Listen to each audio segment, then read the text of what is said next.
আমার পরিটার উপর কয়দিন ধরে জানি কে নজর দিতেছে।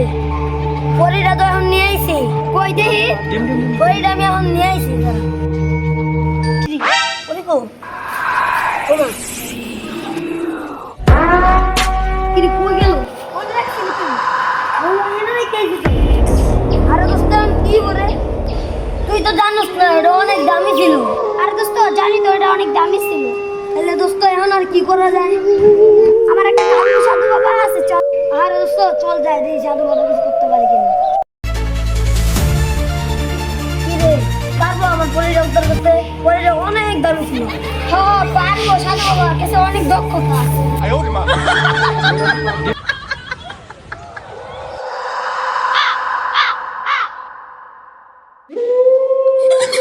বম্বলে বম্বলে বম্বলে ওই যে কালু বাবা, এই যে কালু সাধু বাবা।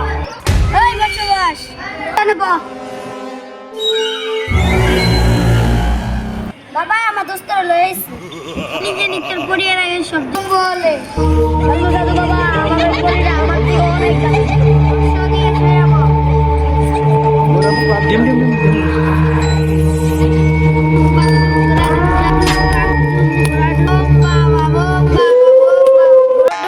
বাদ দিয়া পরি দেন আগে। বাবা আমার দোস্তার পরি পাওয়ার ব্যবস্থা করেন। পরি আমি থেকে বলতে কামড়ু বাবা গিয়ে আজকে ছুড়ে যাবে খানা বন্ধ।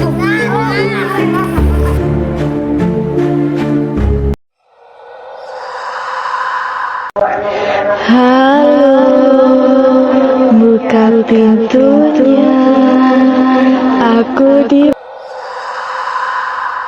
তুই যাব পরিয়া দাঁড়া দাঁড়া দাঁড়া দোস্ত এর এনে বান্ধা কেন? এই জায়গায় তো বান্ধা ছিল না। বড় দোস্তরা তো রসের গন্ধ পাইতেছি। দোস্ত তোর কি হলো? কি হলো?